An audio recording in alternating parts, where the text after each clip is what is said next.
So FDA is intending to move to a uniform 12-digit format for their NDC numbers that has a 642 structure. So that's a 6-digit labeler code, a 4-digit product code, and then a 2-digit packaging code.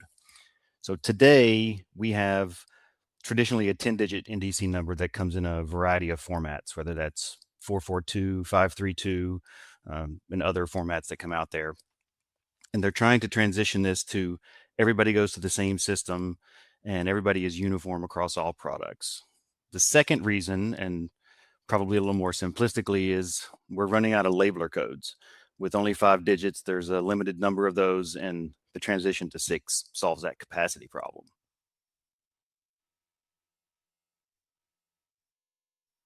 I think, if you're a pharmacist, especially an independent or in a small retail setting, the biggest question is going to be what systems and what third parties do you use that utilizes the NDC code?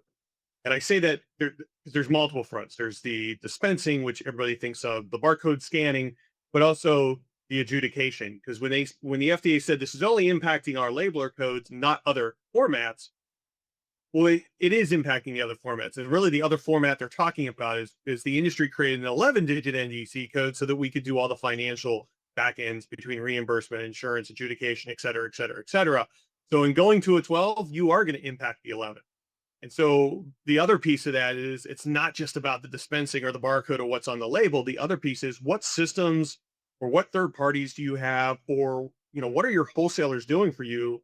You need to go back to them and say, hey, are you ready for this? Are you aware of this? How are you planning to handle this new 12-digit NDC code in anything and everything that touches NDC?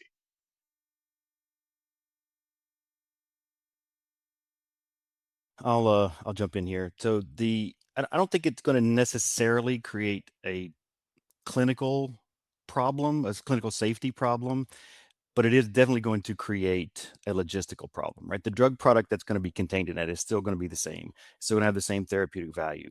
But from a logistics standpoint, adding a few zeros sounds like a pretty simple activity, but to Matt's point, all of these computerized systems that utilize that number in any way, we don't know how they're going to behave. Are they going to ignore those leading zeros? Are they going to drop those leading zeros? And then you run the risk of misidentification of product. And that could have a downstream patient impact if those systems aren't carefully managed and ready to support this 12-digit number with the leading zeros. Yeah, I think I'll add again, you'll say it right. The clinical element's not the bigger concern, other than you could get to the point where you're showing up for a prescription and all of a sudden the pharmacy systems aren't working. Or maybe you can get it dispensed, but you can't get it adjudicated, you can't get it paid for. So there's that probably the biggest risk is not the drug in front of the patient. I can't get it to them because the systems don't work. I think that's our biggest risk, and it's across the board. I mean, if I can't ship the drug to a pharmacy, they don't have to worry about dispensing it because it's still sitting on my shelf. Yeah, I mean, it could impact the purchasing, inventory control, payer systems, potentially 340B implications. There's a lot of things that touch this, and even dispensing to the patient if the barcode scan doesn't work. For what we do at AHP, we have a bedside scan in hospital systems, and if all of that information can't be read by the computer system that houses it, it's going to create real problems to deliver the medication where it needs to go.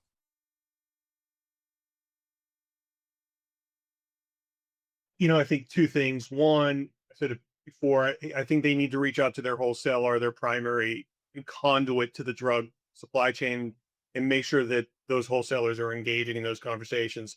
The second, if they are part of industry groups or if they're part of a co-op, see what types of efforts those industry groups or trade groups are doing, um, to become part of the coalition of the willing, if you will. Because one of the things that the requirement is simple.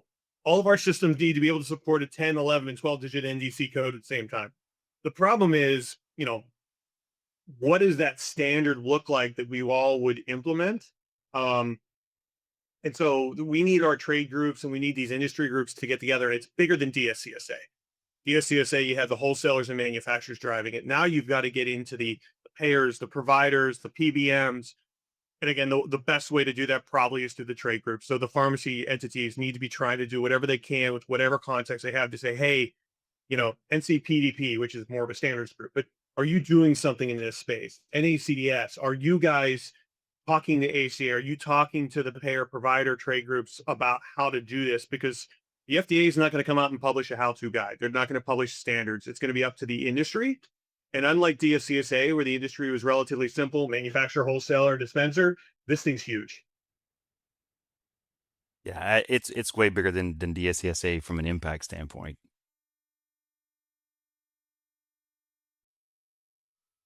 This good news, bad news here, right? The good news is that we have 7-year runway to implement this and fix this problem.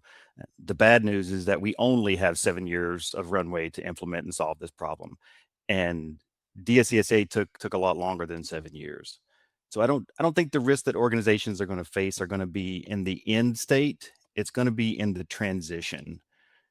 If industry and companies underestimate how impactful this could be and delay starting the project and the work, it's going to be a significant issue for them to solve down the road. There's going to be a time where we have transition of both 10-digit NDC product and 12-digit NDC product for the same exact material in the marketplace because of expiration datings and the rollout of this. And those systems need to be able to handle both of those and know the difference when it comes to managing inventory and administration to patients. And if manufacturers and distributors and pharmacies don't get ahead of it, it's dangerous.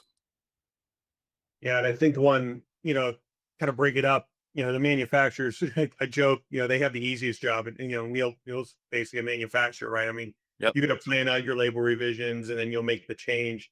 What worries me is they give you this 3-year phase in window. Well, I think we did using DSCSA data. I mean, it's great source of information. I think 25% of all the products on my shelves expire in 4 or 5 years. So if you have something sitting there the day before the phase in period that's still got 4 years dating left, what happens to those products? Because they may not get used in that 3-year phase in. And so, I mean, this is where we do need to engage. We being the collective industry with the FDA, say, you know, do we want to be in the mode of taking drugs off the market or out of the market if they, after 3 years of phasing in this new 12 digit, they still have the 10? And so there's a lot of open questions about that. And it is going to be very challenging because you've got 500 prescription drug manufacturers on different schedules. And the comment I made earlier, like if we all don't get our systems able to handle the 10, 11, or 12, it's going to be hodgepodge. And we're going to have certain the manufacturers that are ahead, and their products may still flow. Some of the smaller generics may not, right? And so those are the concerns of how do you synchronize this whole industry to keep product moving and then also not throw product away when you have this 4 or 5 year dating. Yeah, to Matt's point, as a manufacturer, we sort of, I won't say that we have it the easiest, but we're sort of the first link in that chain, and that we're going to have to solve for this probably more quickly than some of the downstream partners are. So we may be having to update packaging lines, update all of our systems from an inventory management perspective, certainly, and then that has to trickle down into through all the distribution channels. Um, and FDA at this point has put forth the requirement. They've given us the guardrails. So what collective industry, including pharmacies, need to do now is ask for some guidance as to how FDA is going to help us. Are we going to have a phased approach where manufacturers have to go by a certain date, distributors have to go by a little bit later date? Those are the pieces that we just don't know right now. The only thing we have are the 2033, 2036 dates that are out there. So we're going to have to get some extra information from FDA on this. And what does regulatory action mean? To Matt's point, we have 25% of our products in the marketplace. Are they going to remove them? Is it considered misbranded or adulterated in some capacity from an FDA perspective because of the NDC number differences? I think we just don't know that, and FDA is going to have to help us out a little bit, figure what that means.